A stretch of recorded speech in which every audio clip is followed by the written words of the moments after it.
Hello friends, मैं आजाद sir आपका अपना यूट्यूब चैनल आर्ट्स बाय आजाद सर में स्वागत है। दोस्तों, आज हम विजयनगर के तीसरे लेक्चर की बात करने जा रहे हैं, जो इसका अंतिम वीडियो होगा। इससे पहले हमने आपके कई चीज़ों के बारे में, विजयनगर के बारे में बताया कि विजयनगर की स्थापना कैसे हुई, विजयनगर की स्थापना किसने किया, विजयनगर में शुष्क प्रदेश कहाँ था, विजयनगर किन दो नदियों के बीच में स्थित था, विजयनगर के महत्वपूर्ण राजा कौन थे, और बाकी अन्य कई चीजों के बारे में हमने चर्चा किया। आज हम लोग इस वीडियो में वहां के मंदिरों के बारे में, किलाबंदी के बारे में और विजयनगर का पतन कैसे हुआ, इसके बारे में चर्चा करने जा रहे हैं, जो इस वीडियो के माध्यम से बहुत ही ज्यादा महत्वपूर्ण क्वेश्चन आज क्लियर होने जा रहा है। कम से कम 2-3 क्वेश्चन तो लॉन्ग यहाँ से आते ही आते हैं, जो वीडियो की आज हम लोग चर्चा दोस्तों करने जा रहे हैं।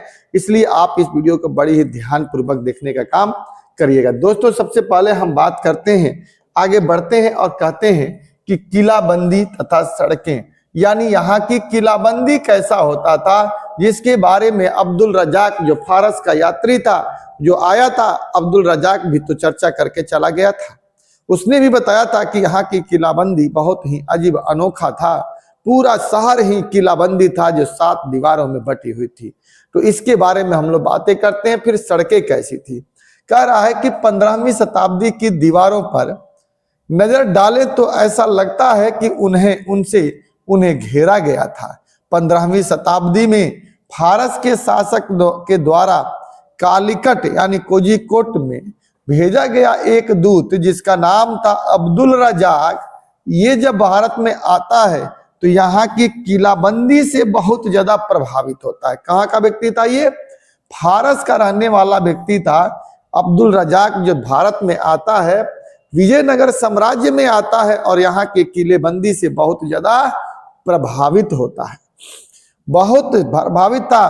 तो उसने दुर्ग की 7 पंक्तियों के उल्लेख किया था। इससे न केवल शहर को बल्कि कृषि में प्रयुक्त आसपास के क्षेत्र तथा जंगलों को भी घेरा गया था। कह रहा है कि यह केवल किला को ही नहीं, यानी 7 पंक्तियों का उल्लेख कर रहा है। कौन कौन? पहला, नंबर 1, इससे न केवल शहर को बल्कि पूरे कृषि वाले क्षेत्र को, आसपास के क्षेत्र और उनके जंगल को भी घेरा गया था। पहली पंक्ति में कृषि और आसपास के जंगल को घेरा गया। दूसरी पंक्ति में कह रहा है कि सबसे बाहरी दीवार शहर के चारों ओर बनी पहाड़ियों को आपस में जोड़ती थी। तीसरी कह रहा है कि यह तीसरी पंक्ति विशाल राजगिरी की पहाड़ियों तथा इनकी संरचना थोड़ी सी सुंडाकार थी और उसको भी घेरने का काम करता था। ऐसी संरचना थी हाथी के सूंड की तरह, तो इसको भी घेरने का काम। गारा या जोड़ने के लिए किसी भी वस्तु के निर्माण में कहीं भी प्रयोग नहीं किया था, गारा का ही इस्तेमाल करके किया गया था। इसके बाद कह रहा है कि इस किलेबंदी की सबसे महत्वपूर्ण बात, इसमें खेतों को भी घेरा गया था, यानी खेत को भी घेरा गया था। आखिर ऐसा इनका ख्याल में कैसे आया? तो अक्सर उत्तर भारत में भी ऐसा होता था, जब एक राजा दूसरे राज्य के किला पर जब आक्रमण करता था तो सबसे पहले उसके राशन पताई के आवागमन को रोक देता था, यानी काट देता था, जिसकी वजह से किला में बंद व्यक्ति के लिए एक बहुत बड़ी, कुछ समय के बाद संकट पैदा होती थी अनाज की, यानी खाद्यान्न की, कि भैया खाद्यान्न आए कहाँ से? किला तो हमने बंद कर रखा है, बाहर हमारा दुश्मन गेट पर बैठा हुआ है, अंदर हम फंसे हुए हैं, जितना दिन तक अनाज था उतना तो खा लिए, लेकिन इसके बाद हम क्या करें? ऐसी परिस्थिति के लिए इन्होंने क्या किया था? यहाँ पर किला बनाया था, ताकि खेत अंदर भी अगर होगा ना, हालांकि नुकसान तो था, लेकिन अंदर खेत होगा तो 1 महीना क्या 6 महीना, सालों भर अगर दुश्मन हमारा किला के बाहर बैठा हुआ है गेट पर, तो अंदर उसे आने की कभी जात इसलिए नहीं होगी कि हमारे पास अनाज घटेगा ही नहीं और हम बाहरी के चीजों पर निर्भर भी नहीं होंगे। तो इसीलिए कृषि को भी घेरा गया था। कृषि क्षेत्र को किलाबंद भूभाग में क्यों समाहित किया जाता था, इसका भी उत्तर इसी में मिलता है कि अक्सर मध्यकालीन घेराबंदियों का मुख्य उद्देश्य प्रतिपक्ष को खाद्य सामग्री से वंचित कर समर्पण के लिए वादे करना होता था। यानी खाद्य सामग्री उसका काट देंगे, नहीं जाने देंगे, तो राजा क्या होगा? मजबूरी में आकर के जान तो गवाएगा नहीं, हमसे मिलेगा और तब जाके साम्राज्य की स्थिति दयनीय हो जाएगी। यह घेराबंदी कई महीनों तक और यहाँ तक कि वर्षों तक चल सकती थी। आमतौर पर शासक ऐसी परिस्थितियों से निपटने के लिए किलेबंदी क्षेत्रों के भीतर ही विशाल अन्नागारों का निर्माण करवाते थे। विजयनगर के शासकों ने पूरे कृषि भू भाग को बचाने के लिए अधिक महंगी तथा नीति को अपनाया था। दूसरी किलेबंदी नगरीय केंद्र के आंतरिक भाग के चारों ओर बनी हुई थी और तीसरी से शासकीय केंद्र को घेरा गया था। इस प्रकार देखा जाए तो पूरे 7 पंक्तियों में किला को घेर रखा था और ये 7 पंक्तियां बहुत ही आश्चर्यजनक थी। इसी की चर्चा कौन करता है? अब्दुल रज्जाक करता है, जो फारस का आया हुआ एक राजदूत था और बताता है कि कैसे यहाँ के लोग सुरक्षित रहते थे। ठीक है दोस्तों, ये भी आपका क्वेश्चन आता है कि इसकी चर्चा कौन करता है और कितनी पंक्तियों की चर्चा करता है, क्या क्या बातें थी। अगर आप इसे याद कर लेते हैं तो आपका यहां से एक क्वेश्चन तो शॉर्ट क्वेश्चन या लॉन्ग क्लियर हो सकता है। अब कह रहा है क्या, आगे हम लोग बात करते हैं कि गोपुरम और मंडप में क्या अंतर होता था। तो मंदिर के गेट के पर ऊपर बनने वाले एक संरचना को हम क्या कहते थे? गोपुरम कहते थे। अब मंदिर के बीचों बीच स्थित नीचे एक मंडप होता था बीच में, जहां पे शादी विवाह होता था, उसे हम मंडप कहते थे। मंदिर स्थापत्य के संदर्भ में इस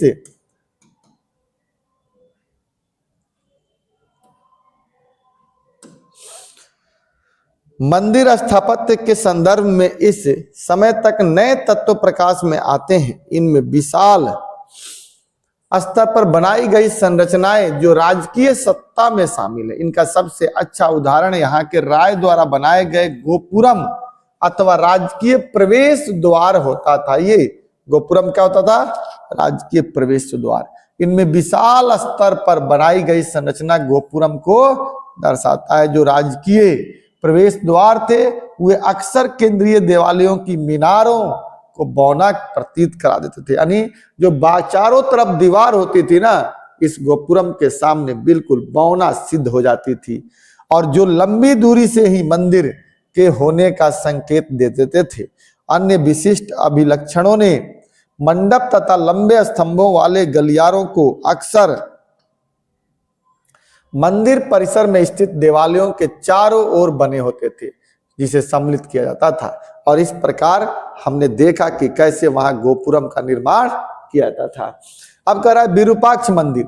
विरूपाक्ष मंदिर के नाम पर ही तो विजयनगर के शासकों ने शासन किया था। विरूपाक्ष मंदिर का निर्माण 9वीं 10वीं शताब्दी में हुआ था।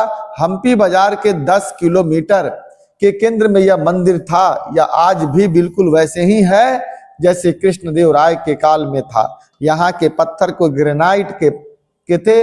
मंदिर की दीवार पर नृत्य करने, युद्ध, शिकार करने जैसे चित्र बनाए गए थे, जो हमें अनेक कहानियां बताती थी। इनमें शिव की आराधना की जाती थी। मंदिर में किसकी आराधना की जाती थी? शिव की। विट्ठल मंदिर या अब देखिए विट्ठल मंदिर कहाँ पे था? दोनों मंदिरों में अंतर पूछा था कि दोनों में क्या क्या अंतर था। यानी विरूपाक्ष मंदिर और विट्ठल मंदिर, ये महाराष्ट्र में था। यह एक सुदृढ़ और दर्शनीय मंदिर था। यहाँ दीवार के नीचे ऊपर तक तांबे के पात्र से बने हुए थे। मंदिर की छत पर जानवरों की मूर्ति बनी होती थी। किसकी? जानवरों की मूर्ति बनी होती थी। मंदिर के अंदर 2500 से 3000 जले हुए दीपक मिले हैं। यहाँ के पत्थरों पर स्त्री कोमल फूल जानवर की चित्र की नकाशी की गई थी। यहाँ के आंगन में सूर्य देवता के ग्रेनाइट के रथ बने थे, जिनके पहिए आज भी घूमते हैं, परंतु सरकार ने इसको घुमाने पर बैन कर रखा है। और यहाँ विष्णु की पूजा की जाती थी। शिव की पूजा विरूपाक्ष में, और ये लोग किसकी पूजा करते थे? विष्णु की पूजा करते थे। अब शिखर क्या होता था जी? तो मान लीजिए कि ये मंदिर होता था। मंदिर के ऊपर बने हुए इसी को हम क्या कहते थे? हम इसे शिखर कहते थे। मंदिरों की सबसे ऊपरी या बहुत ऊंची छत को शिखर कहा जाता था। आमतौर पर यह मंदिर के आगंतुकों द्वारा उचित दूरी से देखा जा सकता था। मतलब जो आने वाले होते थे वो लोग इसे उचित दूर से ही देख लेते थे और महसूस कर लेते थे। शिखर के नीचे हम मुख्य भगवान या देवी की मूर्ति पाते हैं।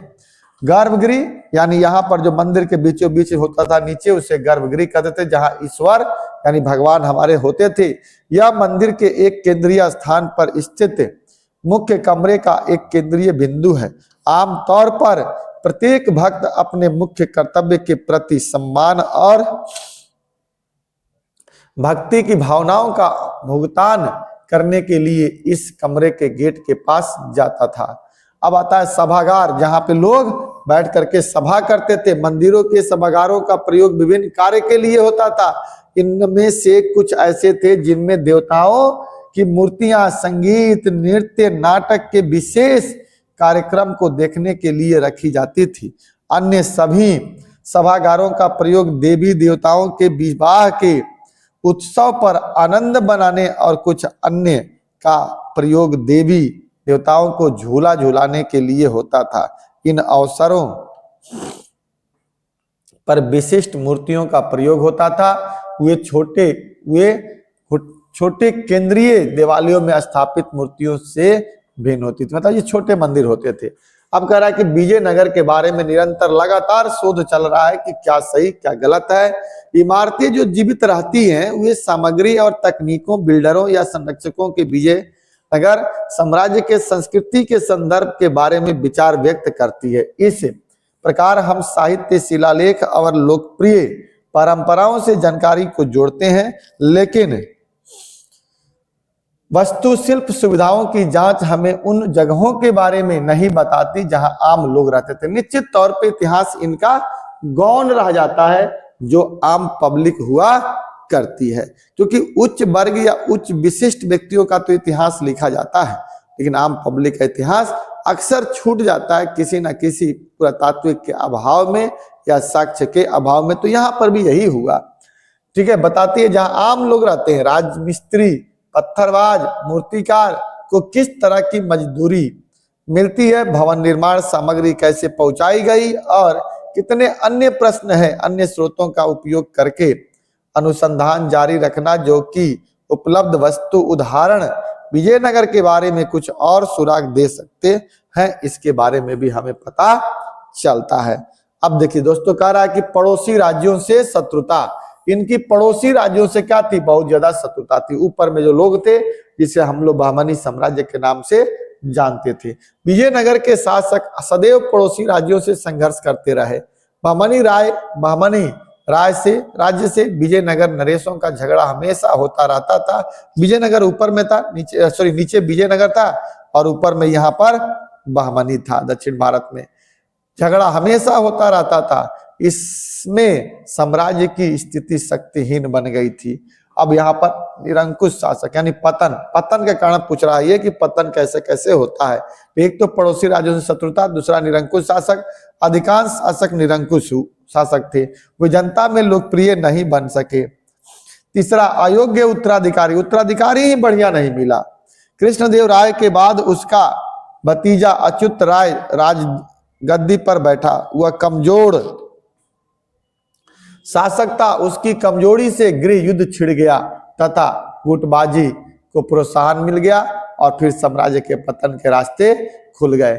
उड़ीसा बीजापुर के आक्रमण भी इसी में हुए। 4 कारण हुआ, उड़ीसा और बीजापुर के आक्रमण। दोस्तों ये कारण याद रखिएगा, क्योंकि विजयनगर के पतन के कारण पूछे जाते हैं। आराम से आप इसे स्क्रीनशॉट लेकर के खूब बढ़िया से नोट्स बना लीजिएगा। जिन दिनों विजयनगर साम्राज्य गृह युद्ध में लिप्त था, उन्हीं दिनों उड़ीसा के राजा प्रताप रुद्र गजपति तथा बीजापुर के शासक इस्माइल आदिल ने भी विजयनगर पर आक्रमण कर दिया।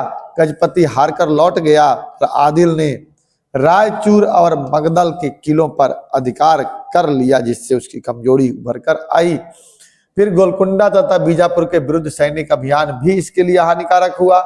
इस अभियान से दक्षिण की मुस्लिम रियासतों ने एक संघ बना लिया। इनमें विजयनगर की सैनिक शक्ति कमजोर पड़ गई। और छठा था तालीकोटा का युद्ध, जो विजयनगर साम्राज्य का अंत का कारण बना। 1565 में यह युद्ध होता है। विजयनगर और बीजापुर, अहमदनगर, गोलकुंडा के बीच हुआ। विजयनगर का नेतृत्व प्रधानमंत्री राम राय ने किया। इस युद्ध में विजयनगर को हार मिली। सेनाओं ने विजयनगर शहर को काफी लूटा, जिस कारण से विजयनगर कुछ ही सालों में उजड़ गया और इसी युद्ध को राक्षस तरंगड़ी की युद्ध के नाम से भी जाना जाता है। अब पूछा है कि तालीकोटा के युद्ध में विजयनगर के हार का कारण और परिणाम क्या निकला। यानी विजयनगर के हार का कारण क्या था और फिर हार गया तो रिजल्ट क्या निकला। विजयनगर का बढ़ता हुआ हस्तक्षेप। विजयनगर के जो राजा थे ना, बार बार बहमनी में क्या करते थे, हस्तक्षेप करते थे। दक्कन के शासकों में ये लोग हस्तक्षेप करते थे, जिसमें राम राय सबसे आगे था।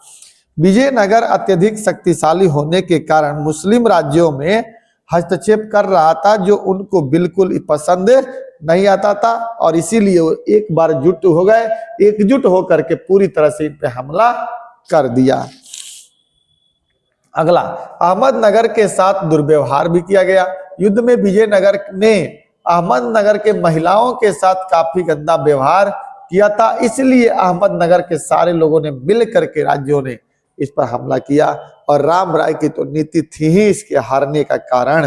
राम राय मुस्लिम सुल्तानों को अलग अलग करने की कोशिश कर रहे थे, ताकि कोई ताकत दक्षिण में उनका मुकाबला ना कर सके, परंतु सभी मुस्लिम राज्य संगठित होकर विजयनगर को भी हरा दिया।